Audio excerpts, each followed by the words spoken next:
திமுக ஆட்சினாவே ஊழல் ஆட்சி. இந்தியாவிலேயே ஊழலுக்காக கலைக்கப்பட்ட ஒரே அரசாங்கம் திமுக அரசாங்கம். இன்றைக்கு அப்போ அந்த காலத்துல இருந்து இந்த காலத்து வரைக்கும் ஊழல் தான் பண்ணிட்டு இருக்கிறாங்க, திருந்தவே இல்லை. திரு கருணாநிதி இருக்கும் போதும் அரிசி பேர ஊழல், பூச்சி மருந்து ஊழல், வீராண ஊழல், ஊழல் ஊழல் என்று ஊழல் ஊற்றுக்கண்ணே திமுக தான். இவி எங்க மீது குற்றம் சுமத்துறாங்களே, என்ன தகுதி இருக்குது? இன்னைக்கு டாஸ்மாக், இன்றைக்கு மத்திய அமலாக்கத்துறை அவர்கள் அந்த டாஸ்மாக் நிறுவனத்தில் சோதனை செய்த பொழுது 1000 கோடி முறைகேடு நடந்திருப்பதாக பத்திரிகையில் செய்தியெல்லாம் வெளியிட்டு இருக்கிறாங்க. அது யார் மந்திரி உங்களுக்கு தெரியுமா? 10 ரூபாய் யாரு? செந்தில் பாலாஜி. 10 ரூபாய்னா கிராமத்திலிருந்து நகரம் வரை தெரியாதவர்களே இல்லை. அப்படி முத்திரை குத்தப்பட்டது. எப்படி ஐஎஸ்ஐ முத்திரை மாதிரி ஒரு மந்திரிக்கு முத்திரை குத்திட்டாங்க. அந்த 10 ரூபா மந்திரி கிட்டத்தட்ட 453 நாள் பத்திரமா இருந்துட்டு வந்திருக்காங்க. இருக்கிற வேண்டிய இடத்துல பத்திரமா இருந்திருக்கிறார். இன்றைக்கு தமிழ்நாட்டில் இருக்கிற டாஸ்மாக் கடையில் கிட்டத்தட்ட 5000-6000 கடை இருக்குது.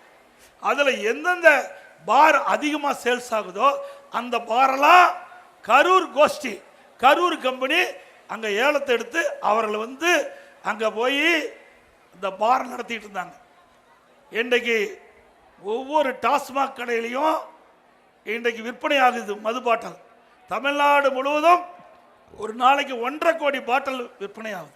ஒரு பாட்டிலுக்கு 10 ரூபாய்னா ஒரு நாளைக்கு 15 கோடி. ஒரு நாளைக்கு 15 கோடி டாஸ்மாகில் மட்டும் முறைகேடா செய்ததில் திமுக மேலிடத்துக்கு போதுன்னு சொல்றாங்க. 15 கோடி வந்துட்டு இருந்தது. மாசத்துக்கு எவ்வளவு? 450 கோடி. வருஷத்துக்கு 5400 கோடி இந்த 10 ரூபா பாலாஜி கிட்ட இருந்து அந்த மேலிடத்துக்கு போயிருக்குதுன்னு எல்லாம் செய்தி தகவல்.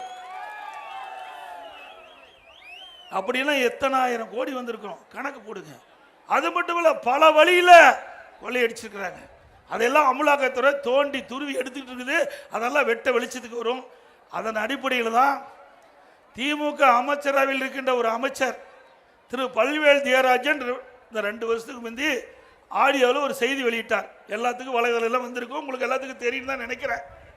இருந்தாலும் இந்த நேரத்தில் சொல்லுவது பொருத்தமாக இருக்குன்னு நினைக்கிறேன். அவர் குறிப்பிடுகிறார், திரு சபரீசன் அவர்களும் திரு உதயநிதி அவர்களும் 30,000 கோடியை கையில் வைத்துக் கொண்டு என்ன செய்வது என்று திணறிக் கொண்டிருப்பதாக அவர் செய்தி வெளியிட்டிருக்கார். இதுவரைக்கும் பதிலே இல்லை. இவ்வளவு கொள்ளையடிச்சா அந்த கொள்ளையடித்த பணமெல்லாம் இருக்குது என்று அந்த திமுக அமைச்சரவையில் அமைச்சரே சொல்லிட்டாருன்னா அது உண்மைதானே? உண்மைதானே? இதுவரைக்கும் முதலமைச்சர் மறுக்கவே இல்லையே. ஆக இப்படி மக்களுடைய பணத்தை கொள்ளையடித்து இன்றைக்கு அவர்கள் என்னென்னமோ பேசிட்டு இருக்கிறாங்க. தேர்தல் வரட்டும், நாங்கள் பார்த்துக்கிறோம். பார்த்துக்க, நாட்டு மக்கள் தெளிவாக இருக்கிறாங்க. 10 ரூபாய்னா யாருன்னு தெளிவாக சொல்ற அளவுக்கு நாட்டு மக்கள் இருக்கும்போது அவ்வளவு விவரம் தெரியாத மக்கள் அந்த மக்கள் நீங்க எப்படியெல்லாம் ஊழல் செய்து முறைகேடு செய்து சம்பாரிச்சீங்களோ அந்த பணத்தை எல்லாம் அதிமுக ஆட்சி மலர்ந்தவுடன் அதற்கு உரிய நடவடிக்கை எடுக்கப்படும்.